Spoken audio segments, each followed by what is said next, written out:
Non ci sarà una mamma principale e una mamma secondaria che viene cancellata, ma ci saranno due mamme i cui cognomi resteranno entrambi sulla carta d'identità dei loro figli. È l'effetto della decisione del Tribunale di Padova che ha dichiarato inammissibili i 33 ricorsi con cui la Procura aveva chiesto di cancellare il doppio cognome sugli atti di nascita dei bambini e bambine registrate all'anagrafe con il cognome della mamma biologica e della cosiddetta mamma intenzionale.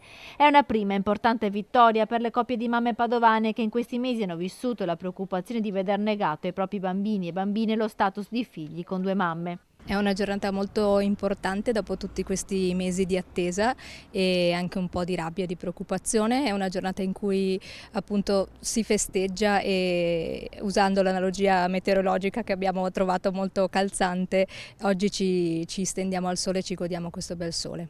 La gioia di Caterina, mamma di un maschietto di 5 anni e di una bimba di 2 anni, si unisce a quella di Irene, anche lei mamma di 2 bambini. La decisione del Tribunale riguarda tutti e 33 gli atti anagrafici dei bambini registrati dal sindaco Giordani. Siamo consapevoli che l'iter potrebbe essere ancora molto lungo, ma penso che sia un segnale molto forte.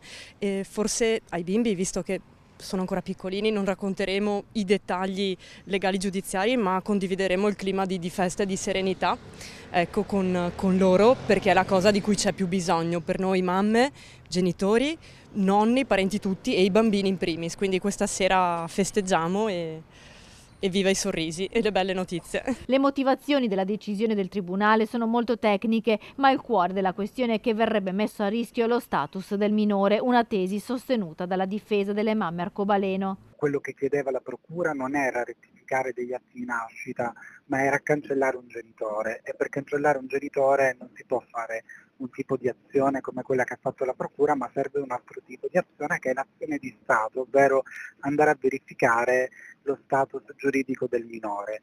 Il Tribunale ha interpretato correttamente, quindi ha ascoltato quella che era la richiesta fatta e ha respinto tutti i ricorsi dichiarandoli inammissibili. Una prima vittoria per le famiglie che ora attendono di conoscere le mosse della Procura, che potrebbe ovviamente decidere di impugnare in appello la decisione del Tribunale, una decisione che potrebbe arrivare anche dal Ministero dell'Interno.